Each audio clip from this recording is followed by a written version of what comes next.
Hey everybody, it's Master Gallengeist here, bringing you my review of the movie Resident Evil, Welcome to Raccoon City. And I think that this is a bad movie. I didn't enjoy it whatsoever. And holy fucking shit, I don't know. I didn't think this could be possible that it is worse than the previous Resident Evil movies. And that's even from this pulling more heavily from the Resident Evil games. But it just goes to show that even if you adapt something and actually put something in it, if you're unable to execute it, it doesn't mean jack fucking shit. So, first, let me dive a little bit into my history with the Resident Evil franchise. I really got into it with like Resident Evil 4 because hadn't gotten like a PS1, so I didn't play like the first one, the second one, and like Nemesis. But once it got out on the GameCube and whatnot, I was able to kind of play 4 and was like, okay, this is kind of cool. Alright, 5 got more action-y and kind of crazy as shit. And then I had played like the demo of 6 and I'm like, I'm not really that much into it. Got into 7 and then I'm like, alright, this is decent. I'm not really that sold on the first-person aspect, but okay, we'll see kind of how that goes.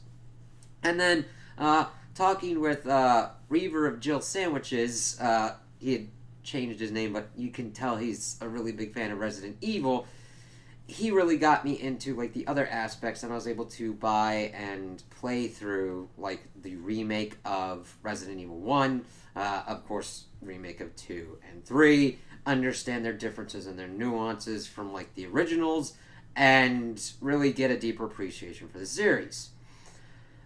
I need to kind of set this up because even though I was not as well versed with the original games, I was able to dive deeper into them and understand timelines and the chronology of what kind of goes on with them and how they balance kind of seriousness and campiness and overall general crazy fucking shit that happens within Resident Evil. And also to understand the character dynamics of what goes on within these games and with these characters. So lo and behold, I see this movie. And it, for some odd inexplicable reason, decided to smoosh up Resident Evil 1 and Resident Evil 2. Now, that already on the surface does not make that much sense because Resident Evil 1 takes place all within the Spencer Mansion and with dealing with all that kind of shit going on there. Resident Evil 2 is after that event occurs and shit's going on in Raccoon City. Now, it would make more sense to smoosh up Resident Evil 2 and Resident Evil 3/Nemesis because those things usually are happening and kind of influence each other around the same kind of times. But that is not the smart kind of choice that we got here. Instead, we get this thing that has all of the things said and done that are pulled from these games and just does not understand how to implement them. They more along the lines follow the Michael Bay school approach of these things, whereas Michael Bay was able to do a decent thing with the kind of first Transformers movie. However, when it got to the second one and dealing with the Allspark, it was butt fuck all to do with what was going on, and for some reason did like fucking Transformers Heaven and shit and fucking weird ass things and fucking giant robot balls and explosions. So that's why I pull out this jacket, because you're either going to get a really good movie or you're going to get a really bad movie, and this unfortunately is the latter for me. Now, if you like this movie and you enjoyed this movie and you're a fan of Resident Evil, that's cool. I have no problem with that. But this just played fast and loose with everything and went fucking nuts. So, it already starts off bad enough because we get this flashback to the Raccoon City orphanage. Now, that's important lore-wise because in the second one, we see this orphanage and understand that Umbrella is kind of bankrolling it and using the kids as test experiments. However, we already get some weird ass shit going on where Lisa Trevor, who is from the first game and is more important in the first game with her lore connections and everything, not like a big part, but she's evidently in here and talking to this one girl who we find out it is Chris and Claire Redfield. Now, I am not completely into the lore as much as I would like to be within Resident Evil, but I have no understanding of the fact of why you would put those two within the orphanage except to, like, kind of fuck with shit. Because then it starts kind of steamrolling for completely crazy-ass changes. Because we see them doing this, she's tried to, like, work with her, with Lisa Trevor, but she's like, oh, God. She's like, where are you from? Below. Okay, evidently that's referencing the whole nest kind of system and the umbrella thing. We don't really get to see that much because the budget of this movie was pretty much blown with on the CGI done at the end. It's fucking insanity. So we see that William Birkin is evidently running this, and that's kind of weird and kind of does some weird kind of timeline kind of weirdness with it. And it's really kind of strange because the person that they got for Birkin was in, like, the Arrowverse as one of those villains. He plays your kind of typical villain, but he's usually beefier and, like, jacked up, more kind of military kind of dude. Whereas Birkin has usually been, like, this kind of, like, usual kind of scientist kind of thing. Not that a scientist can't be jacked as fucking shit, but that way you could see the, like, changes better, but that even gets fucking paced out and nut sanitied as everything's going on. So they, like, put her back into bed. They're not supposed to be comforting each other and everything, and it's like, tells him good night. We see, of course, the umbrella symbol and all that kind of shit. And then we get to present day, which is 1998, September 30th, and that Claire had been hitchhiking and that she is in this trucker dude's kind of thing. It's like, oh, what the fuck, your sleep was kind of, like, freaking me out. And evidently she had, like, we get later on in the movie that she ran away from the Umbrella Corporation kind of thing, and that she's not coming back from college, which is another kind of drastic change. Now, granted, on the surface, you're like, why is that a drastic change? Because the thing is, in the games, Claire Redfield was coming back in Resident Evil 2 to check on her brother because she hadn't heard from him in a while, because it was following the events of the Spencer estate incident. And you're like, okay, what's going on with Chris? What's he doing? You know what I mean? Because he's the one that has the impetus to go after Umbrella, not Claire, who evidently got a videotape from a conspiracy dude named Ben talking about how Umbrella has pretty much been pulling out of Raccoon City, and it's like, what? I thought they would be more in financial trouble or whatnot, but okay. And then it goes that they pretty much poisoned the water supply. And I'm like, what? What kind of thing are you trying to do here? These changes, which if they were worked organically or worked at all, I can accept, but I'm just like, the whole kind of thing that worked in the games is that Umbrella was trying to pretty much do God shit and do super soldiers and shit, and then, like, shit got fucked up, incident happened, things escaped, and shit just started getting fucked up. Not that they were intentionally, like, fucking over the water supply or whatnot. It changes the dynamic of Umbrella. Would Umbrella do that? Sure, but the thing is, at this stage, it would be a little bit different for Umbrella to kind of do that and get away with that. They're more trying to be like, we got to figure out how this shit kind of works. They'd still follow kind of scientific principles, because if you just unleash that without being able to do test cases and figure out what it would do to people and what would be going on, you wouldn't know what kind of shit you'd be getting with the T or the G virus going on. Which, by the way, those are both just name-dropped, and there's no differentiation between them whatsoever. Granted, there's barely some differentiation going on within the games on certain instances, but it's just like, hey, here's the T and the G virus. It's like, alrighty then. So, dude's making creepy moves on Claire, but then we see that somebody pops up, the truck smashes into the person.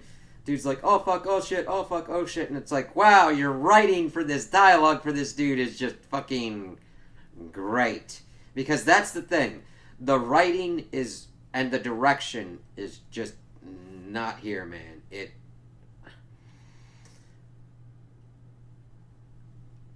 I don't think I can blame it on the actors, alright? Because there's a couple actors in here that I've seen in other kind of things, and they've been pretty great. So I'm like, okay, if they have been pretty much okay, that kind of leads to other kind of factors of why this is going on. And I'm like, writing and directing for what's happening. And the thing is, I don't know which one to blame on which, but, ooh. So she's trying to figure out what's going on, see if that she needs help, but they're, of course, talking it through, and then the body disappears. And, of course, the truck driver dude has a dog that resembles the kind of ones that we'd seen in the original one, and it starts looking up the blood. It's like, oh, yeah, you're going to turn into, like, the zombie dog thing, right? And, yeah, it just telegraphs that shit so easily. It's not even just that it's a bad Resident Evil movie. It's also a bad horror movie, because I was bored as fucking shit, and I didn't jump or get scared at any of the things, because it's just like, alright, cool. So, they pretty much get her into town, drop her off, and of course the dog's one bites a dude. He's like, ah. And then of course we get the whole scene that had been in the original one with the truck going crazy and blowing up in front of the RPD. That's a little bit ahead, but I'm kind of gonna free flow it through this because it gets nutty as shit. My brain is almost actively trying to fight itself on this shit because of how wrong it is. Because my brain's like, this is not how it should be going on at all, and it's pretty much trying to stamp in the game shit because it's like, okay, there might be some problems with that. So, we also see that we are introduced to Leon Kennedy, who is in a hotel and is like waking up late or drunk or whatnot. It's like, alright. And then he is used as kind of a backstop to introduce us to the STARS team.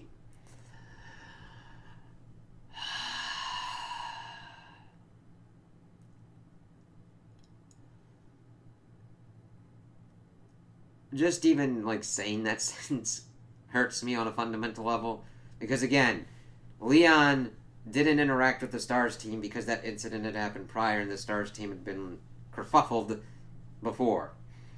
Not enough times to use the word kerfuffled. However, we see that Leon has gone to this diner and is sleepy and shit like that, and generally throughout the movie is useless. I do not blame it on the actor because he had been in like Zombieland 2, and I thought he was perfectly fine there as like the hippie Berkeley kind of dude there.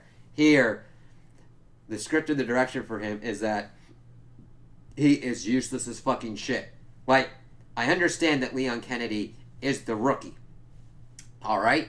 But if this Leon Kennedy had been in the game, he would have been fucking dead before the game even started. Like, his survival instincts are like non-existent. His ability to shoot is completely predicated upon the plot making him a completely useless fucknut until the end, and it's just like, what in Jesus' name?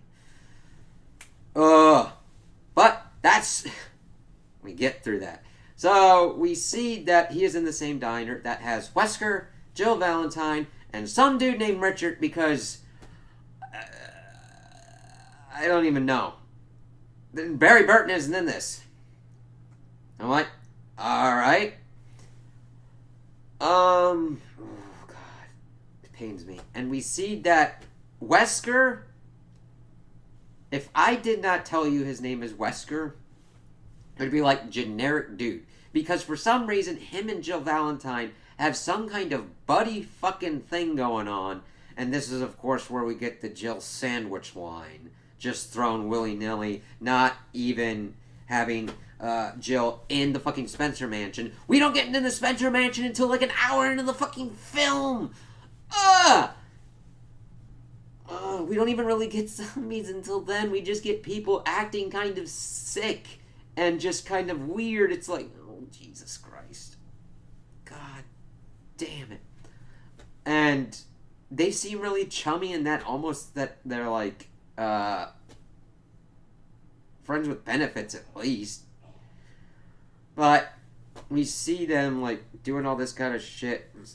Wesker put this thing on fucking Leon's head and be like, I bet you can't shoot that. It's like, I can do it with my eyes closed. Shoots him in the head and then tosses the thing off the dude's head. It's like, what the fuck? And it just most of the time, throughout most of the beginning of this film, until shit starts getting real in the thing, Jill comes off as a fucking, like, psychopath slash sociopath. It's fucking strange. So then, of course, we need to get two other people who are evidently, like, linked with Star's Bravo team. Fuck if I know. And they just come and give shit to Leon that his daddy transferred him in because he had shot his partner in the ass in the police training academy. And I'm like, what? Okay, we're just going to make Leon a complete joke in this movie, aren't we? Now, I don't mind that kind of thing if something kind of comes from it. But I've already been seeing changes being done willy-nilly, and I'm just shaking my head like, okay, how much worse can it get? Oh.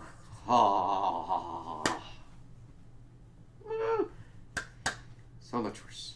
So, they then leave with their coffee to go pretty much figure out this incident at the Spencer mansion, this body. It's like, alright, we're going to go check that out. And then we see that the other Stars people are called off for their thing.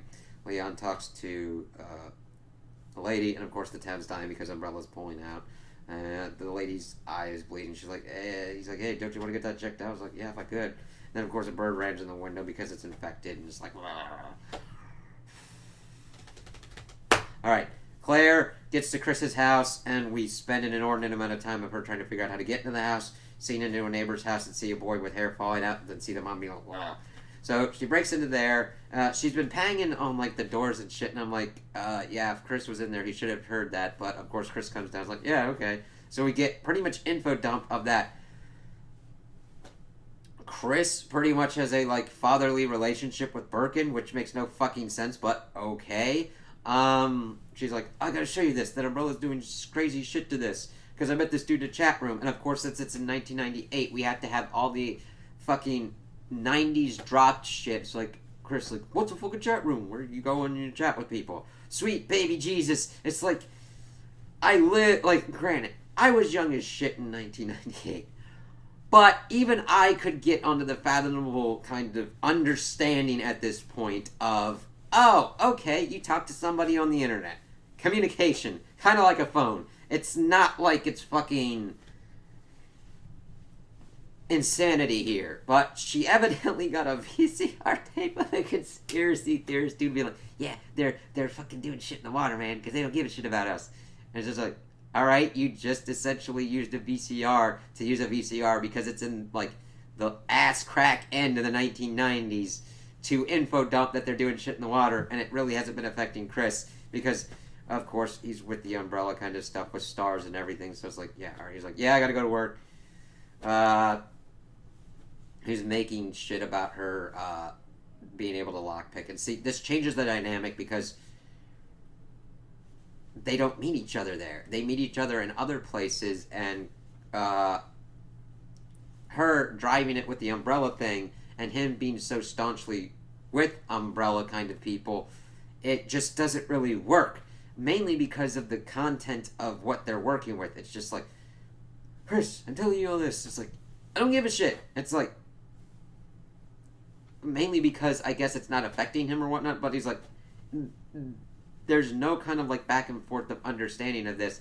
And even though there is that animosity between each other because of Claire running away to start waging a war on Umbrella without even having all the full information, it just fucks up shit. It's like, it's out of order, but who gives a shit because we don't care anymore. So he goes, takes his car, tells her not to take his motorcycle, but of course she's going to take the motorcycle. And oh god.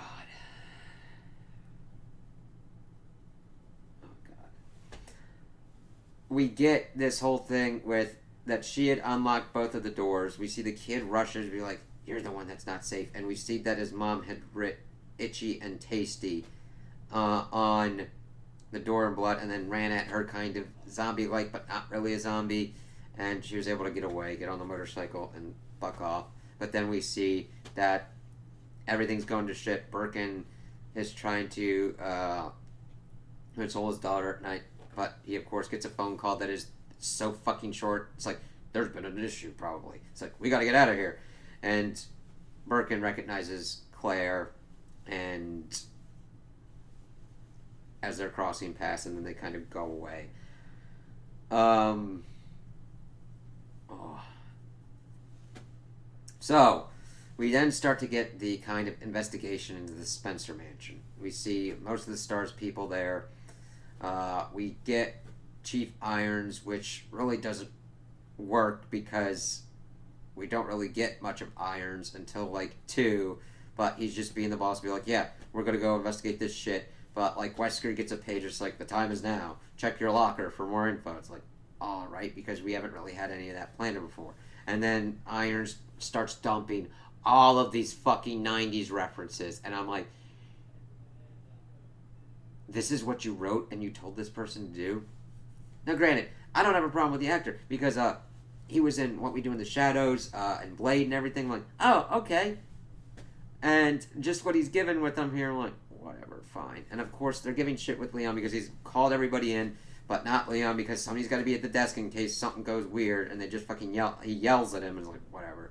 So, they can't get in contact with Bravo team. Shit's kind of going a little bit funny, so they want to go and check it out, so they send him in the helicopter with Brad.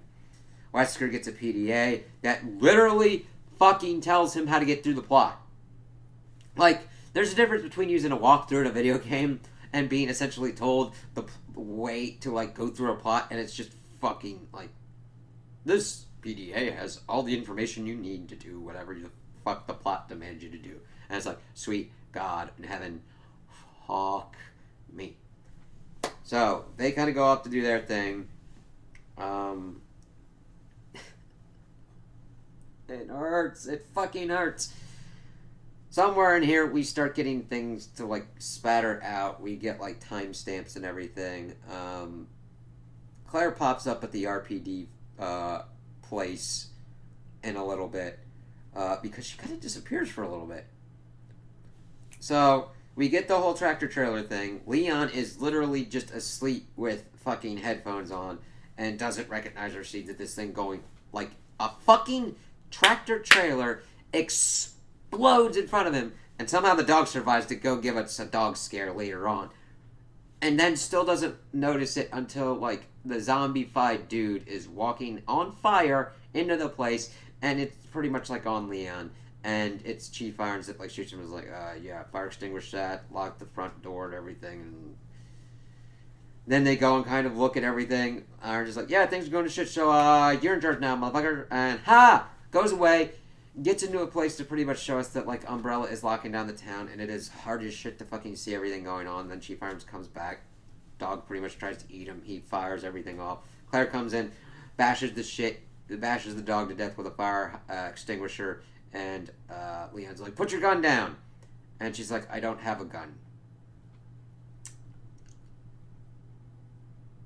I don't know if the writers told him to say that, but Leon Kennedy is a police officer and a rookie. I understand that. There are a few things that could be mistaken for a gun, but a giant fire extinguisher is not one of them. Unless it's some super advanced, super futuristic fire extinguisher that looks like a pistol for some reason. And even then, if you were using that to beat a dog to death that had been turned into a zombie, it would not be that effective. However, these are just the myriads of problems that have ensued. So they start kind of doing their thing. We have also gotten to the point where they get down, they see Bravo Team's vehicle has been, like, fucked up, and then they see a bird that's zombified, and Joe fucking shoots it like a crazy-ass motherfucker, and he's like, Whisker's like, what the fuck are you doing, man? But then they walk through the woods, which is uneventful, which is completely antithetical to how it happened in the first game, because even in the opening scene, they're like, Bravo Team's going dark. Let's go check on Bravo Team. And then they try and find some stuff. One dude gets taken out. And Jill's like, fuck! And Chris kind of helps out Barry and Wesker, and they are chased in the woods by the dogs and everything, and shit going crazy. And they get into the Spencer mansion. It's tense, and they can't get out. It's like, holy fucking shit. What the fuck's going on in there? And that's how it goes. And Wesker, of course, takes point. He takes charge and everything. Here, he doesn't. They just... I mean, granted, he takes charge to a certain extent, but not... Wesker is usually in above the chain of command, got his sunglasses, all cool. He doesn't get his sunglasses until the mid-credits scene in this movie. But he's like, let's split up. Me and him and Jill go off, and Chris and Red Shirt Richard go off on another. Yes, let's bust our ass through this one first, and then we'll get back to there. Alright.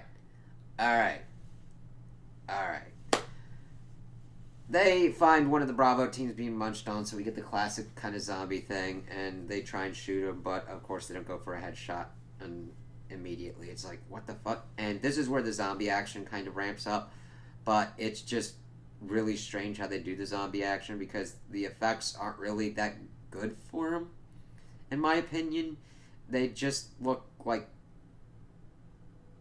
hairs out, smoothed out. The zombie effects for this were very subpar, in my opinion. Like, granted, they aren't like the worst thing I've ever seen, but I've seen like indie movies that have done zombies better than this. But they kind of deal with that. They're kind of going... They then split up, and Richard pretty much gets bum rushed by all these zombies that come out of fucking nowhere. Like, literally. I didn't even fight that many zombies in the Spencer Mansion in the goddamn game. How would the Spencer Mansion have this many motherfucking zombie people here? The whole thing was that you didn't know what was going on, what was around the corner, and how to kind of conserve your ammo and shit. But no, we get this whole thing where Richard gets pretty much bum rushed by all these zombies and eaten. Chris gets pretty much bum rushed almost constantly throughout these couple sections, and should have been, by all rights, killed. And we then get this whole thing of him, like, shooting with a flashlight going on and off, and I'm like, if I can't see it or understand what's kind of going on, I don't give a fucking shit. Like, it's like, oh yeah, boo boo boo boo boo boo boo. I can barely see what's going on. I can barely see what he's doing to the zombies, but whatever. I guess I didn't want to see it anyway, because who wants to go see a movie? Like, actually see it when it's a visual kind of medium. I know, right? It's like Game of Thrones, putting natural darkness, because who wants to see the actual fucking battle because you can't do the CGI because you went over budget or because you got, like, artsy-fartsy motherfucking shit. And then, that's only the first one we do this with, because he then has to kill the fucking other kind of Bravo dude with a knife and a lighter because reasons. And even then, we don't really get to see it that well. Then we see that Wesker's following pretty much the plot, demanding him to do certain things. We get the whole Moonlight Sonata thing on the piano. I'm like, alright. We also see that Brad Vickers, in another brilliant move by this movie, is killed by a zombie and is flying the helicopter and then goes and smashes into the place after Wesker used the Moonlight Sonata to open up a thing. And Wesker's like, I got info up.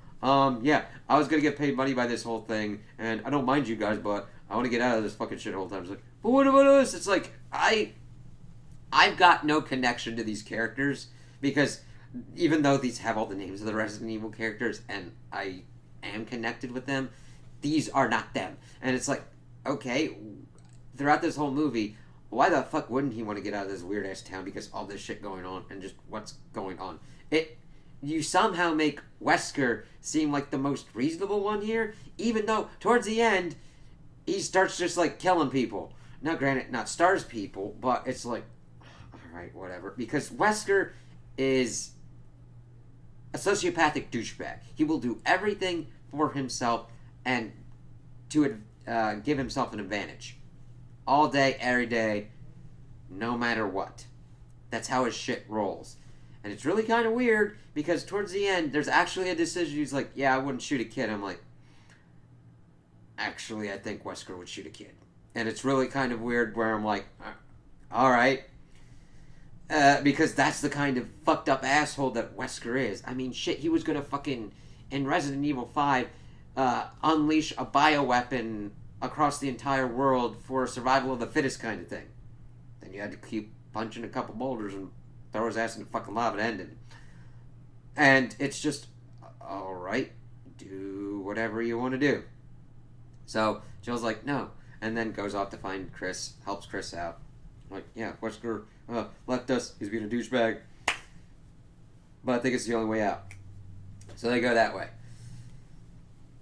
Then we go back, and all the zombie people are now trying to get into the RPD.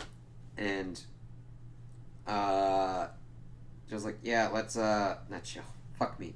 Claire is like, yeah, let's go get all the weapons and everything from the armory. It's like, alright, cool, let's kind of, like, leave to go to this place, because there's, like, evidently a tunnel that'll connect the fucking orphanage with the Spencer estate, and then there's there's, like, trade shit and everything. Like, oh, god damn it, fuck, whatever.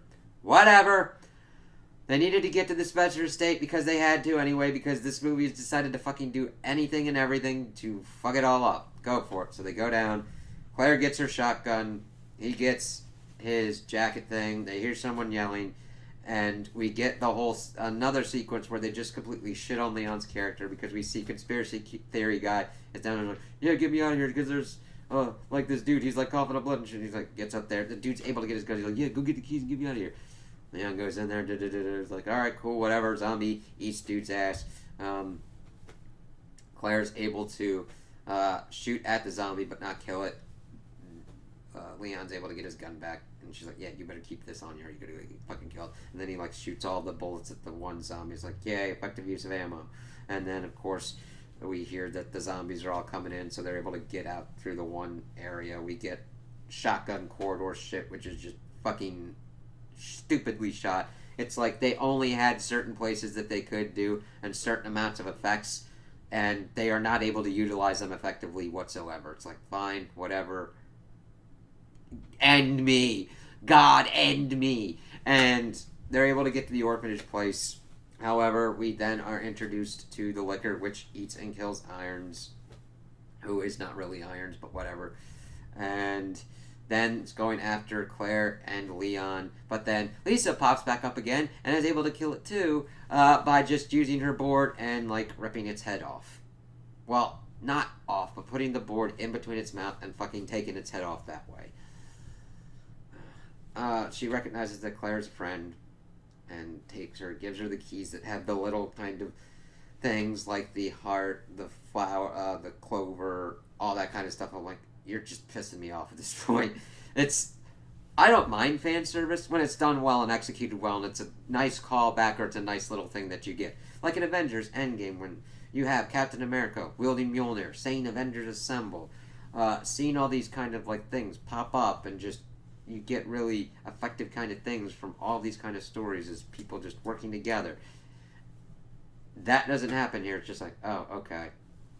And pretty much they're like, yeah, we got to get out of here because Umbrella's going to destroy the town. How do they destroy it? We'll find out. However, they get down, and this is where things kind of like start coalescing. They're trying to like, they go down. I don't know what happens to Lisa. She pretty much is going to get blown up in the town. And it's a really kind of strange thing. It's like, alright, fine, whatever. They get down there, they start seeing that all the stuff that was going to be experimenting on, Claire gets kind of pissed off and ripping up a book. I'm like, that's evidence, but whatever. Now, I don't mind emotional outbursts and stuff like that.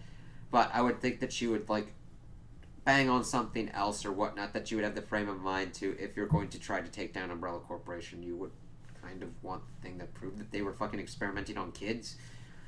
I don't know. Like, I can understand trying to make emotional outbursts work and everything, but this movie doesn't really care about that at all. Never mind the fact that we've got a random-ass film showing the Ashford twins fucking with a dragonfly. I'm just like,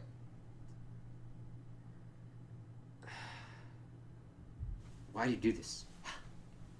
It's like, it's almost like watching a textbook example of what not to do fan service wise for the thing. It's like, okay, and we're not done yet, folks. Cause all the fuck you's gotta come home to say fuck you. So, Birkin and his wife and his daughter have pretty much gotten to the lab, and of course it's got to be labeled G-Virus. It's his thing. Wesker pops up at this because the tunnel's able to lead him down to this point. He's like, yeah, I'm just here for that shit. Don't do this. Yeah, this is my last word. And then pulls around and tries to shoot Wesker. Does shoot him, but Wesker shoots Birkin. Birkin's pretty much dying, and then his wife is like over him and trying to figure out what to do. And then she pulls the gun up at Wesker. Wesker shoots her, and we'd seen that he's trying to figure out where the kid is, but the kid pops up with a gun aimed at him, and we see that Jill pops up and shoots him, and he's like, yeah, I wasn't gonna shoot the kid. I'm like, whatever. Like, I understand that this isn't Wesker's character anymore.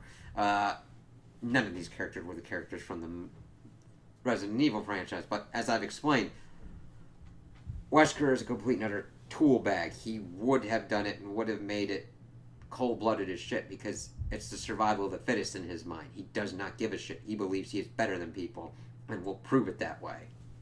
And that girl was in between him and his objective. Now, I never condoned that kind of thing, and that's fucked up, and I would fight that motherfucker to beyond my own death. Like, even in the afterlife, I'd be like, I'm fighting you, motherfucker. But if you're going to do a character, do that character. Otherwise, do not have this kind of dude and just plaster the name on it. Well, her and Chris pop up. They're trying to be like, hey, kid, you okay? And they're like, yeah, we gotta get out of here. And then they try and move on. We see that Birkin has been injected with it and has, like, the fastest fucking mutation process ever. Even more so than the fucking video game.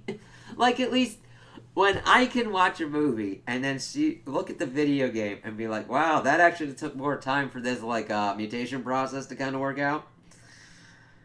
And even that was kind of faster and kind of expedient in that. Not faster than the movie. The movie's like, whatever. Oh, Lord. Let's see. They do want get up together eventually, but we see that they get to a point. Jill and the girl can get through a thing, Chris can't, and then they hear Birkin's mutate. He's like, yeah, Chris, fuck you, man. I never viewed you as a son. And I'm like, I didn't care about this plot point anyway. Fuck this shit. Just be complete dickbag. Whatever. And the thing is, he's got, like, the fucking eyeballs and shit going like, it's like, kind of to a point of just, like, following every kind of cliche, kind of, like, overwrought, fake father monologue thing. I think you're a piece of shit. You're strong like your sister and shit like that because she was at least able to fucking escape. And if you guys had been, like, experimented on, you probably would have been, like, exceptional specimens. And then he, like, blasts you, who's pretty much choking out Chris. But, of course, Claire pops up at that point and, like, shoots him. Like, get the fuck away from my brother. And then they, like, shoot him some more. But, like, hey, that ain't the end. Because he's got to completely and utterly mutate into Birkin Monster. But they're able to get together with the other people, get into this train, which the town's got, like, 5 minutes. And if there's any kind of slower method of escape, go for it. Because originally, Irons was going to try and get escape with the helicopter, but that went, even though that didn't go in the game, but whatevers. I kind of started checking out at a certain point, and I'm just like, wow, this is not good whatsoever. And thing is, when I went to go see it, I didn't know that it was like a Bargain Tuesday, so I'm like, hey, okay, I'm glad we got even more off ticket-wise, because it was like $6. I'm like, yeah! And then after I'm getting towards the end of this movie, I'm like, wow, this is even worth $6. I'm getting more mad. And the thing is, I'm not like frothing, angry, rage monster at this. I'm just like, wow, I could have like done a whole lot of other things. I could have just sat and stared at the wall and got like for like an hour and 47 minutes. Because that's how long this movie was. It wasn't even 2 hours. I'm like, Jesus. I would have rather done nothing than done this. That's a testament.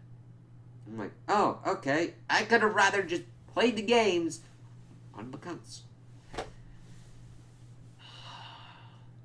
But see, that's the thing. I had reservations. I was like, all right, let's kind of see. They say they're trying to be as close to the video games as possible. I'm like, wow, you did something I never thought was a possibility. That you could make it worse than the other Resident Evils. Because those played fast and loose as well, but for some reason we're able to actually do things with it. Like, they didn't use all the characters and sometimes would just plop them in and be like, alright, they at least look similar and act similar, kind of, loosely, compared to what's going on here, because Leon is just like, I can't even zip my pants. Claire is already kind of hardened person, even though it's great to see her become that kind of person that will, like, fight and everything, because you go from this college student trying to find and make sure her brother's okay to someone who is actively fighting corporations that do bioweapons.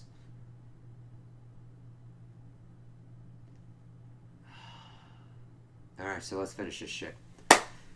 Train. Get me on out of this town. So, they're bucking, and then for some reason, instead of the usual nuclear strike, we get, like, earthquake kind of thing with a cow flying and burying the things.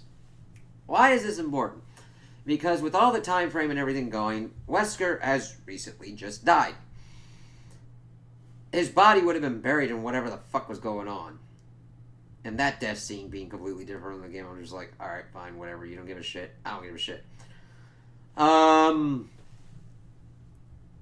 lordy God. So, everything's going crazy, the train kind of derails. Then we see the Birkin monster pop up with kind of a Birkin head in, like, his pectoral region. Pretty much grabs and tries to strangle Claire. Claire stabs him in the fucking face. And then Chris is trying to, like, shoot him with the gun. He's like, oh shit! Kid's hiding in the corner, and Leon pops up with a fucking rocket launcher and blows him up. It's like, alright, fine. Whatever, I gotta do this fucking thing. It's like, yeah, find a rocket launcher in first class. It's like, what the fuck ever? I don't care. Just end it. So we see that Umbrella's talking about the incident report. No civilians survive. But then we see, of course, the civilians survive. And then it starts the credits. And then we see that Wesker gets out of a body bag. Like, oh, shit. How am I still alive? I can't see. And then Ada Wong's like, yeah, we got you out. And we brought you back to life. And here, your eyes will adjust or whatever. Because that is referencing that, like, Wesker's eyes. I don't know why he can't see unless it's, like, super sensitive to light. But I thought he was mainly using the glasses to kind of, like, hide that his eyes went more kind of predatory like that. But whatever. And then Ada was like, yeah, Ada Wong. And then, whatever. Don't give a shit. So, I think this was a disservice to Resident Evil. Because it's just completely nuts. And even more nuts than what was going on in the games themselves. Which, Resident Evil isn't, like, a perfect series, okay? And I'm not saying this to be angry or make anybody else angry or, like, drown in negativity or whatnot. It's just, this was not well done, this was not well executed, and I'm just like, wow. And I would not recommend anybody see this. It is not a good movie, it's not a good Resident Evil movie, and it's not a good horror movie. I wasn't scared at all, I was bored. And just like, oh, okay, this development is stupid. This development is stupid. Shit. It's like, they could have done more with less. I mean, you could have just done like a found footage kind of thing or whatnot. Or, I don't fucking know. If you didn't have the capabilities to do this kind of stuff, then don't do them. I don't know, man. I was just blown away by the low quality of this, and I'm like, the writing, the directing, scenes and shots, I'm just I was sorely disappointed, and I kind of had in the back of my mind, maybe it'll be so bad it's good, that I'll get some enjoyment out of anything, some kind of funny thing, and I got nothing. There's some movies that I don't really like that I get like a funny kind of thing from like a quip or how something kind of happens, even though it's not really funny, but I get something funny out of it. You have those kind of movies where you're like, oh yeah, that's not a really good movie, but I can get some kind of enjoyment out of it. I got nothing on this. Like, the action scenes aren't good whatsoever. The characters. Oh my god. And the plot, it's just... And I don't mind if people like this and are Resident Evil fans and enjoy this and really like all the fan service and the callbacks. That's good. I don't ever want to take that away from somebody or to have somebody call that enjoyment into question. But there are better ways to do this. And we all deserve better. The actors, the fans, everybody. Like, everybody involved in, like, a movie process. We all deserve better than this. And it's just... I would not recommend this on a cheap movie day. I would not recommend this as a rental. I would not recommend this that if you are flipping sometime 20 years in the future on some kind of device, streaming in your brain, from your toilet, whatever. There are better things. Watch Dawn of the Dead, Day of the Dead, Eddie Romero zombie movie. Watch any season of The Walking Dead, even the bad ones. Even though I avoided seasons, I'd go for that over this. I'd